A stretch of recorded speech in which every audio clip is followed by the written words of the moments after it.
What is up, my cutouts cardboard ninja here coming at you with the plan, balance changes, and new co-driver update from the test server in Crossout. They're coming out with a new co-driver named Hertz. Hertz is a really interesting co-driver. He's an energy weapons co-driver. This is a somewhat of a departure from the current co-driver meta where they removed the one-to-one relationship between a co-driver and a weapon type. Basically, everyone gives a universal damage buff. Uh, Except this guy. So Hertz's talent, as long as you're moving 80% of your own top speed, so instead of a certain kilometers an hour, it's 80% of your top speed. So if you're in a heavy cabin, which will be unlikely, but if you're in a heavy cabin, 80% of 65 kilometers an hour, you may have an engine, so 80% of 70 kilometers an hour, and so on and so forth. And if you're in a super fast light engine like the Kami, then it's going to be 80% of 100 plus kilometers an hour or 80 kilometers an hour or something like that. During that time, you charge the perk. And when the perk is fully charged, the next shot, of course, activates the perk. So during the duration of this perk, I'm sorry, not the duration, it's only one shot, the next shot. So instead of it lasting for a bit of time, this will only affect the next time. It is a 30% increase, but only to specific things. Everything except for structural parts. Structural parts are things such as bumpers, things such as frame, and things such as any parts from the Steppenwolf's faction, Engineer's faction, etc. So basic parts. You get reduced damage by 30% against those parts, which is anything that a build is made of. But if you hit anything that matters, such as the cabin, module, weapons, and movement parts, you get a 30% increase to damage. This is a very interesting very, very interesting perk because this is obviously going to have massive synergies with things such as the Destructor and anything else in the energy weapon meta category that we are all so well familiar. Energy weapons already have a lot of stacking buffs. You know this from the wheels, you know this from the cabins, you know this from the weapons themselves, and there's also no inherent damage resistance to energy in the game. Everything has either collision resistance or thermal resistance or bullet resistance, but nothing really has energy resistance. So energy weapons are already pretty, piercing as it stands. This stands as a very interesting perk. It's a double-edged sword, and I'd like to see how it plays out, though I think that there are a lot of builds that have exposed cabins. This is insane against those. You can already get with a typical Destructor build using the Photon cabin and the trombones. You can already start off at 1600 damage using the I cannot remember the wheels, but using the wheels and current perks. This is just going to increase that by 30%. You're looking at a 2k direct cabin hit with just 3 Destructors. That's insane. That's pretty insane. The passive skills are Protective Field Durability plus 20%. So this affects all parts that generates fields, Nova, Aegis, Prime, and Barrier. So once again, this is another unique co-driver insofar as that it's limiting your building. This is something that every other co-driver up to date has tried to undo, with the exception of maybe R-Type. Yeah, everyone right now is like, every co-driver that exists is like, use whatever build you want, right? All of our stuff is universal. No, this guy's saying if you're going to be using Hertz, you're going to be using the Nova, Aegis, and the Barrier. You're going to be using energy weapons, and that's more or less it. And this is a direct buff to that. Additionally, it has a protection of heating rate from enemy weapons reduced by 40%. So if someone's attacking with a Gravistar or Destructor or whatever, it will reduce the rate at which they stack their perks, and the speed and distance requirements to activate bonus perks reduced by 20%. This is very interesting because his talent says that you have to move speeds higher than 80%, but he's got his own perk that reduces that by 20%. 20% of 80 is going to be less than 20. It's going to be something like 16 or 15%. So in reality, you'll have to be moving about 75% of your maximum speed based on his own perk. The interesting thing here is that this will also work for a couple of things, such as the Oppressor and Lances, and I think oh, this is both. This is speed and distance requirements. Holy shit. This is a combination of the Big Ram wheels and the those smaller wheels that also do the same thing. That's actually really good. This is a really good perk. This means that you could technically run drones You could run energy weapon drones as well because the Annihilators are energy weapons. Pretty crazy. Planned changes for co-drivers. Falcon, they are nerfing Falcon. The talent charges it takes 3 seconds to charge instead of 2 seconds. They claim that Falcon's talent is being activated too often. I guess, fair enough. Yuki, to activate the talent, you will need to fill 2 charges instead of 4. That's a huge change. They're cutting the time it takes in half to charge her perk. That is actually pretty crazy and wild. Yuki's perk is, of course, very difficult to activate. You need to be within 35 meters and behind your opponents in order to get her 15% damage buff. Falcon's damage buff, you just need to look at someone for 2 seconds. Now it's being increased to 3. That is a pretty big nerf, especially seeing as people can shoot you to remove it. But oftentimes you are going to be able to keep this up at all times regardless. So fair play. This will probably hurt his faction tier list a little bit. Obviously, Yuki is dead center in the tier list right now, so that would improve her duration because you'll be able to activate it a little bit faster. Filling 2 charges means you basically only need to be behind someone for just a moment and then have her perk up. And this doesn't say it's affecting the maximum number of charges.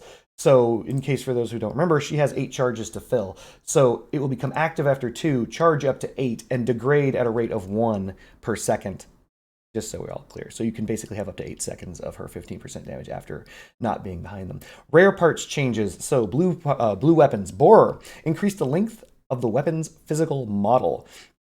Comment here is, of all the melee weapons, the Borer has the most effective area of damage in relation to its model and can quite effectively penetrate the internal parts of the vehicle. Now it can only deal damage to external parts. Another Borer nerf. This is likely due to the fact that if you could get up under someone's build, you'd reach a little further than the weapons. This is another nerf to the Borer. It is a low-tier god weapon right now. It feels a lot like the front-facing shotgun that's escaping me every single time I try and think about something right now. For some reason, I can't remember stuff. Probably need to drink more coffee before doing these. But yeah, basically the idea is this is a king of low-tier weapons, and they're nerfing it again. Makes sense. Special parts. The Prosecutor 76, I think it's Spitfire? I think it's Spitfire is a shotgun. Prosecutor 76mm. This is the... we're already into the special parts. This is the teal linear cannon. They are increasing the explosion radius. They're saying the effectiveness of the cannon doesn't match its rarity. By increasing projectile's explosion radius, we'll fix this problem. Very interesting. 50% increase to the blast radius. So one of the things that they did a long time ago was reduce the blast radius of the linear cannons because they were too effective, and now they're giving it back. Fair enough. This also is useful because of the fact that the Prosecutor and the Executioner both come with a perk that moves the explosion further into your build if the bullet damage penetrates, and not penetrates, but if the bullet damage... No, this has nothing to do with bullet damage. I'm sorry. It's just moved 2 meters into your build. So this is just making that explosion inside your build even larger. Good stuff. Pyralid, the rocket launcher now reloads faster by half a second. Long story short, they're making this a more attractive analog of the Wasp. There's a reason why the Wasp and the Pyralid rank basically lockstep with each other, and that is not because the Pyralid is good, it's because the Wasp is better. This will help in such great ways, probably making the Pyralid better than the Wasp now. Yeah, that's actually a pretty big buff. Expect a lot more Pyralids in the game. Epic parts. Equalizer. Optimal range reduced by 30 meters and maximum range reduced by 100 meters. Oof. Oof. The Equalizer? Equalizer's not a very good gun. It doesn't do enough damage, but let's see here. The reason is it's over effective at long range battles when compared to other epic weapons that perform the same function. I don't know. That hurts. That's pretty rough. Executioner 88mm. My favorite cannon in the game. I have 3 fused. Explosion radius increased by 50%. Blast damage increased by 6%. Cannon reloads faster by half a second. And the durability is increased from 495 to 545. Comments. After these changes, the Executioner should be a more powerful cannon, comparable in effect to other epic weapons. Yeah, the epic, no lie, even though I love the Executioner and have always loved the Executioner, hence why I have 3 fused, even in its current state, it is worse than the Prosecutor. This update aims to bring this back to the Wasteland. You don't see Executioners in game. If anybody who's played the game knows, you don't really see Executioners. That's because they are remarkably ineffective. You have to be basically on point with every shot, which is, what you're supposed to be with any burst fire weapon. But this gives it a chance because right now it's too large. The weapon model for its hit points is ridiculous. It's very easy to strip. They're increasing the blast damage again. If I recall correctly, they already increased the blast damage or the bullet damage to Executioner. See, this is a problem. I don't recall. They shouldn't have done this. So normally weapons have a damage value, and that damage value is split percentage-wise 60-40 for linear cannons, 60-40 in the other direction for turreted cannons. They changed that up with the Executioner. They already increased either the bullet or the blast, and I think it was the bullet. I think increasing the blast damage in this instance brings them back into lockstep into the 60-40. The explosion radius increase is, of course, necessary because people are building further apart and all that stuff like that. We'll see how it goes. Big buffs for the Executioner. The Dead Man Cabin, the bonus to reloading weapons mounted on a single copy, has been reduced from 25 to 20. They're just a straight up nerf.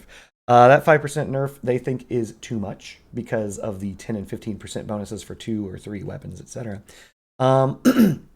Honestly, the Dead Man Cabin is phenomenal now because there were enough weapons released that you can run in singular that made the reload bonus just too good. Weapons that are designed to be run singularly, Yongwang, Avalanche, things like that, made it so the Dead Man was just a pure buff to them, and obviously a logical choice to that. So, minor nerf. Is it a super huge nerf? No. Is it a big nerf? Kind of. The reason why it's kind of a big nerf is because that's a 20% nerf to its current buff. It gives 25 to 20 as a 20% buff because there's 5% increments. Will you notice it? Yeah, you're going to notice that. Is it bad? Yeah, that's bad. I can't think of anything really good about that nerf. It's just terrible. Is it going to make the Dead Man completely useless? No. Is it going to bring it down a tier in a tier list? No. It actually still does what it does, and it still has the greatest bonus to doing that. So for those reasons, I think that it's still going to be good. It's just, they're just making it worse. Yongwang, perk damage bonus reduced from 15 to 12%. Yeah, the Yongwang's super strong. And is anyone going to notice that change? No. In reality, it's still going to slice through vehicles because parts aren't getting stronger. So 15, so the idea is the Yongwang's perk is for every point of energy you spend on modules on your build that are not towards weapons, it increases the damage by, instead of 15, it's dropping to 12. I don't know if this affects the maximum. I think maybe you can just add another module. Maybe you'll still be able to reach the damage bonus from before. I'm not sure. But in reality, it is a slight nerf. But is it going to be that big? In Leviathan Clan Wars, maybe, because a lot of people are dual mounting Yongwangs, usually in a Maw build with an over-under kind of a shape. Basically, think of the maw of a dragon or the maw of a wolf, and the teeth are the weapons. Yeah, the Yongwang is really strong in Levy C-Dub, and this will definitely affect that. In non-C-Dub, probably not. Next up is the Barrier 9.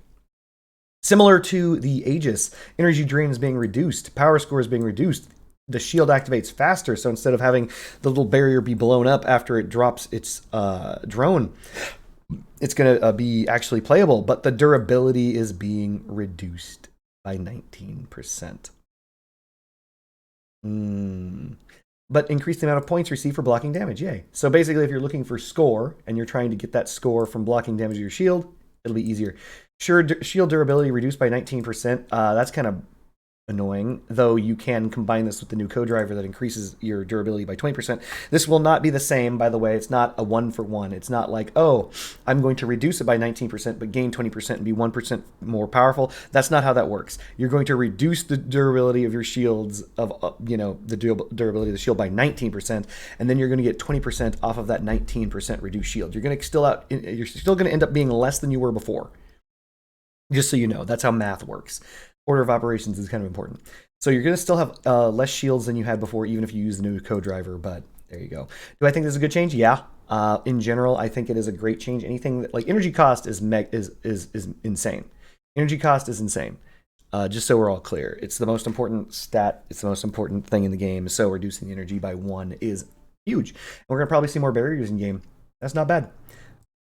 Hopefully people get figure out a way to use them appropriately, and we don't end up with people like support vehicles just dropping 3 to 5 freaking barriers all in a single match all at the same time over and over again. That can get annoying real fast. Next up is the Tormentor.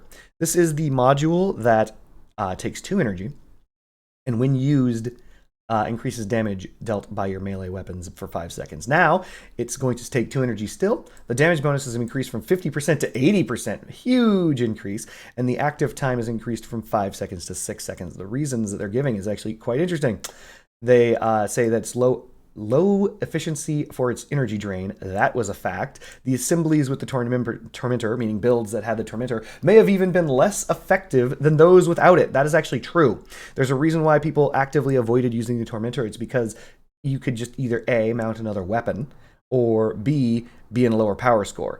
Regardless of the reason, you actually could make melee builds, and not could, do make melee builds without the Tormentor. In fact, all of my melee builds don't have the Tormentor, because it's dog crap. However, they're increasing the effectiveness from 50 to 80%, so that's not terrible.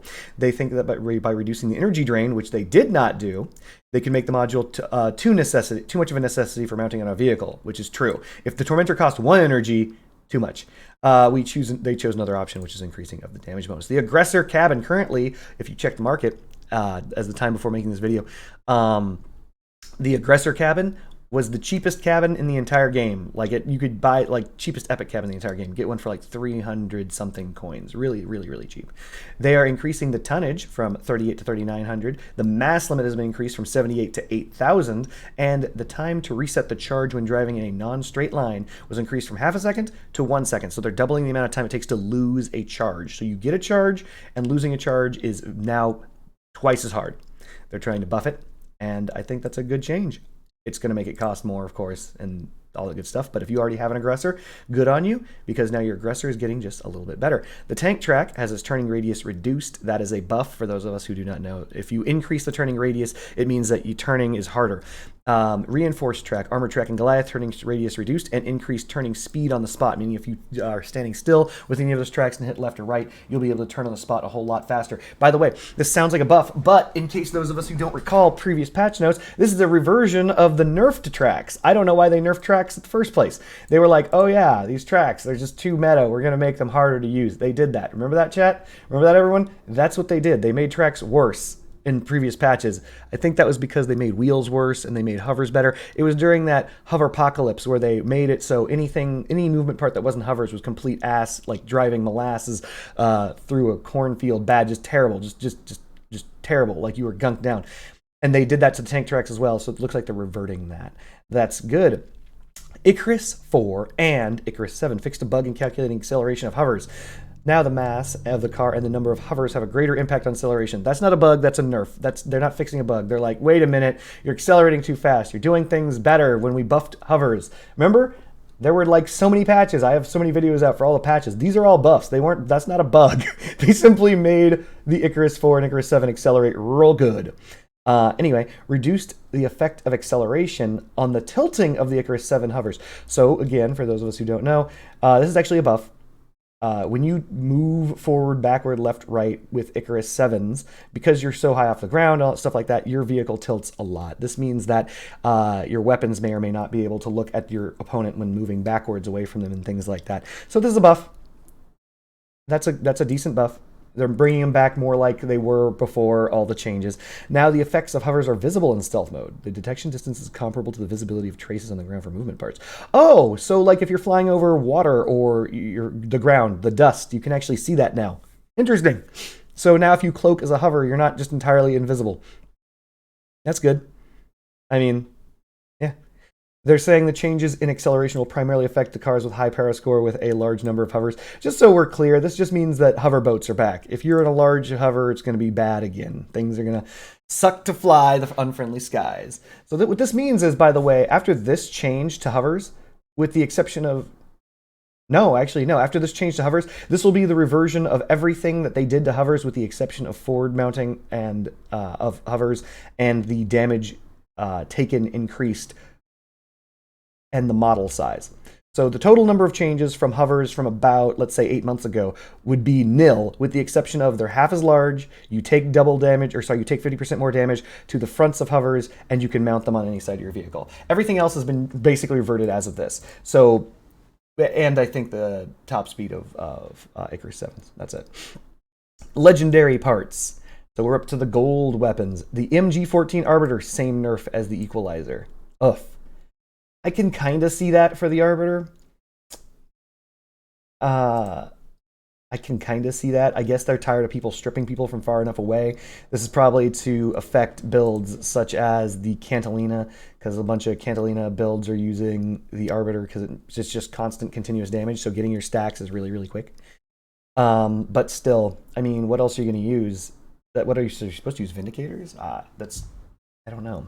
I don't know. This just means you're going to be dealing a whole lot less damage over mid-long distances. Anyway, Reaper improved the physical model of the weapon. There's air quotes around that. I don't know what that means. We'll read what it says below after that. Accuracy increased by 11%. I know what that means. It means that the maximum bloom of the Reaper has been improved, so you don't necessarily need to run it with the Torero to get the bloom down from ungodly, unreasonable. Optimal range increased by 50 meters, so it means that it carries its damage further downrange. Comment, the physical model has become smaller and closer to the weapon's visual model. Okay. That means that you can mount it in better places. It means that it's easier to mount. Nice. Reaper needed a buff for a good long time. There's the buff. We'll see how that plays out. I like it.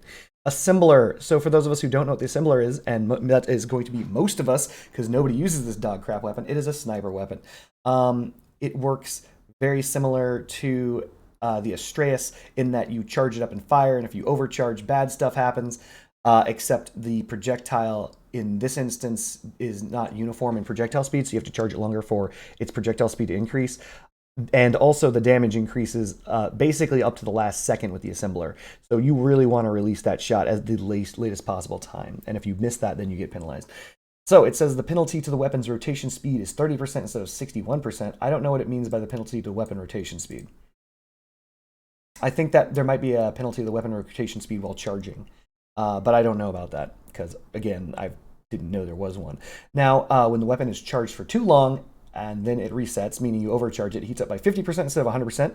Okay, that's something. It's not irrelevant, but it's not overly important. Accuracy without charging is increased by 11%. So this thing has a tap fire mechanic. You can tap fire it like not an assembler, but a summiter or an argument, and it's terrible. Nobody uses the tap fire. But the shots that come out of the tap fire are also insanely inaccurate. So as you charge, the weapon becomes more accurate, the projectile moves faster, and deals more damage. And yeah, they're just making it a little bit more accurate when you're tap firing, which you never do. Using the assembler will become more convenient, and the cost of possible error will no longer be so high. Sure, it's not that big of a change. Kaiju. Now the weapon fires 2 more shots per burst. Interesting. Increasing the burst length should improve the overall efficiency of the weapon, but make the use of the perk more dependent on the player's skills. So the Kaiju is an interesting weapon. For those of us who do not know, the perk of the Kaiju is if you charge it up to full and fire it and hit with every single shot in the burst of the railgun, your next Kaiju shot is going to do 20% more damage for every shot that you hit in order until you miss. So what that means is, let's assume that it fired 10 projectiles, you hit with all 10, you do 20% damage with your next shots until you miss. So if you hit with 8 shots, 8 of those shots are going to do 20% more damage, and let's say you miss one shot but hit with the last one is going to do normal damage, and you have to start the perk charging again. What they're doing now is increasing the number of shots fired per burst by 2. And making it so you have to hit with all of those shots in order to activate the perk. Here's the deal. This is a pretty big buff in damage just in general. You're firing 2 more bullets, which means you're doing, if you manage to land them, assuming that you fire 10 shots a burst, 20% more damage. I'd actually have to go in and count the number of shots the Kaiju fires, and I have never done that before, so I don't know how big of a buff that is. It's kind of like front-loading the damage instead, but if you're already a god with the Kaiju, this is just more damage. You still keep the 20% damage buff. You just get 2 additional shots on that. Continuing on, I mean, this could be interesting. This could be actually interesting. Continue on to the Kami. Tonnage reduced from 47 to 4,600. The mass reduced from 8,850 to 8,700. The perk duration reduced from 5 to 4, and the perk cooldown increased from 15 to 16. Okay. That's a nerf to the Kami. They already nerfed the Kami once by giving it the acceleration profile of a cabin with a lower top speed. They're nerfing the Kami again. They're saying the cabin this cabin has high efficiency when combined with the perk, makes certain types of weapons irrelevant. That's the why you release the perk. I even when you released it, I even released a video saying which weapons become irrelevant. Anyway, the cabin parameters are returning to original release state, and the perk's active time is reduced, which should slightly reduce the cabin's efficiency and increase the relevance of other parts. Ouch. So the Kami's, it was an S tier cabin at release. Then they buffed it for no reason, in my opinion. And now they're nerfing it back. It's still an S tier cabin, but it's still not. It's not going to feel as good as it did on release, simply because of the fact that they nerfed the acceleration. In reality, all the problems that stem from this cabin was the acceleration buff. The duration being reduced of its own perk from 5 to 4, and its perk cooldown from 15 to 16. That's just a kick in the head. Not necessary. It's not really going to change it, because the idea is everyone who activates the Kami's perk, you're doing it to remove a current debuff on you, really, not to give yourself the preventative maintenance. However, this does negatively affect it with the Gravistar builds. Everyone who knows presently has been using the Kami with Gravistar, or the Kami Star builds, where you go in, you burst them down. When they start to look at you, you activate the Kami, thereby making it so your Gravistars don't overheat, but you still get the effect of the Gravistar. That's a nerf. 1 second off of that.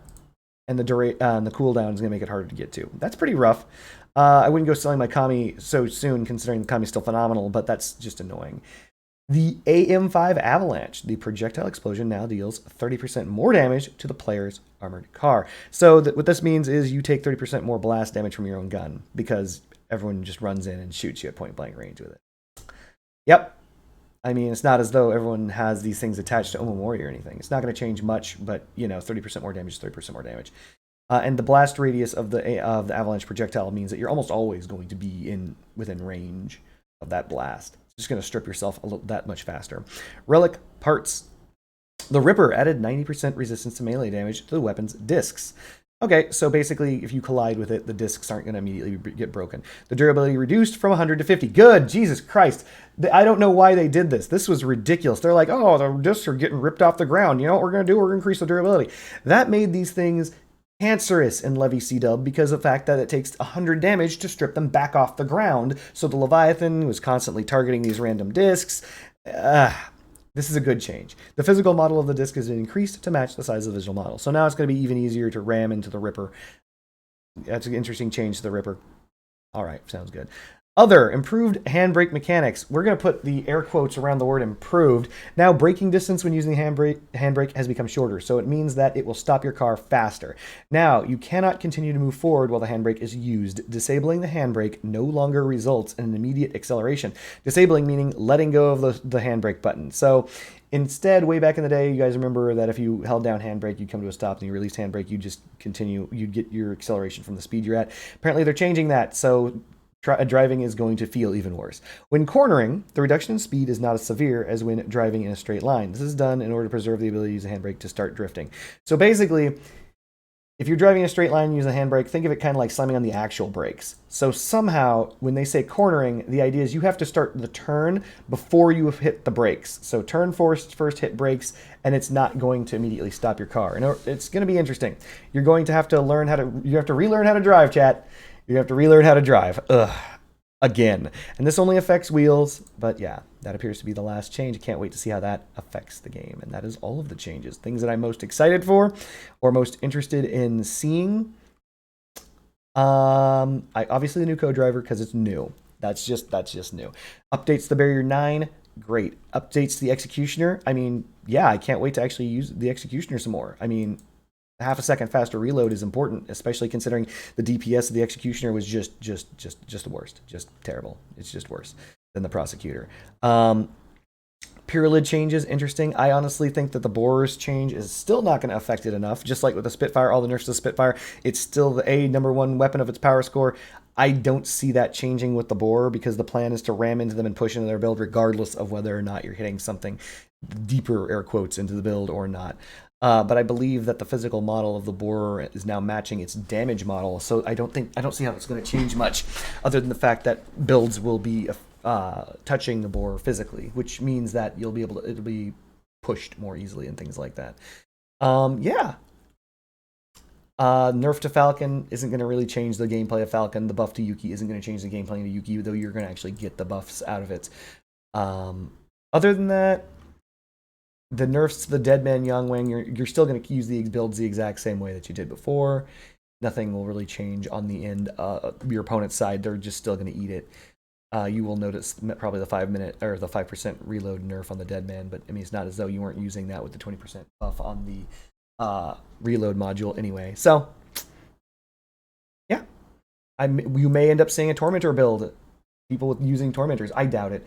I doubt it, though. There's a reason, by the way. I may as well go over this now before I exit the video. The reason why you don't see many Tormentor builds is because of the way Melee affects structural parts. For those of us who don't know, Melee rips right through structural parts instantaneously already. Getting a difference of 80% more damage on that isn't going to change anything. It will change it for Borers. Borers and maybe Buzzsaws. But anything above that, you really don't care, because you only need to touch their frame for less than 1/10 of a second right now, and you will turn them into a cabin, right? So most Melee builds, you scoop under the build with saws, and you touch their frames, and then you turn them into a cabin, and they're dead instantly. This damage bonus isn't going to change that. It's not going to be enough to matter. Most Melee builds don't rely on that. Hence the reason why nobody uses the Tormentor in the first place. Will this change be better? Yes. Or is it going to make it more useful?